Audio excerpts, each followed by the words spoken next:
آپ سب کو احمد علی محمودی کا سلام پہنچے۔ پروگرام پرسکون زندگی بذریعہ قرآنی و مسنون اعمال میں آج ہم جس سوال کو لے رہے ہیں، یہ ہماری ایک بہن ہیں کراچی سے، انہوں نے ایک سوال کیا ہے اپنے بھائی کے بارے میں۔ وہ کہتی ہیں کہ بھائی کے بارے میں تمام اہل خانہ بڑے فکر مند ہیں، پڑھائی سے جی چراتا ہے، کام چور ہے، امی سے بدتمیزی کرتا ہے، دین سے بھی دوری ہے۔ کوئی وظیفہ بتا دیں کہ اللہ تعالیٰ اسے ہدایت عطا فرمائے اور وہ ٹھیک راستے پر آ جائے۔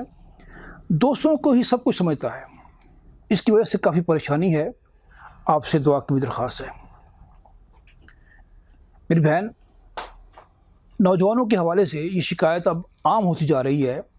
اس کی کئی وجوہات ہیں، جس میں موبائل کا حد سے بڑھا ہوا استعمال، والدین کا اپنے بچوں کو وقت نہ دینا، بچوں کی ہر خواہش کو پورا کرنا، کوئی روک ٹوک نہ کرنا، بچوں کو آنے جانے کی کھلی چھٹی دے دینا وغیرہ، یہ سارے اعمال سر فہرست ہیں۔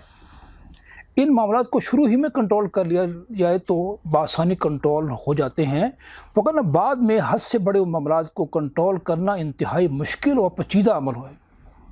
اس میں اولین ذمہ داری والدین کی ہے کہ وہ اولاد کی اصلاح کے لیے کوشش کریں اور اس کے ساتھ ساتھ دعا بھی کرتے رہیں۔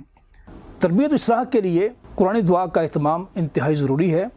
ربنا ہب لنا من ازواجنا وذریاتنا قرۃ اعین واجعلنا للمتقین اماما، یہ سورہ الفرقان کی آیت نمبر 74 ہے، جس کا ترجمہ یہ ہے کہ اے ہمارے پروردگار، ہم کو ہماری بیویوں کی طرف سے دل کا چین اور اولاد کی طرف سے آنکھوں کی ٹھنڈک عنایت فرما اور ہمیں پرہیزگاروں کا امام بنا۔ خالی ذہن شیاطین کا ٹھکانہ ہوتا ہے۔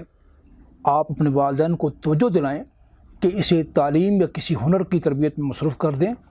تمام اہل خانہ کثرت سے یا حفیظ و یا سلام کا ورد بھی کرتے رہیں۔ اللہ تعالیٰ آپ کے لیے آسانی فرمائے۔ اجازت چاہوں گا۔ اللہ حافظ۔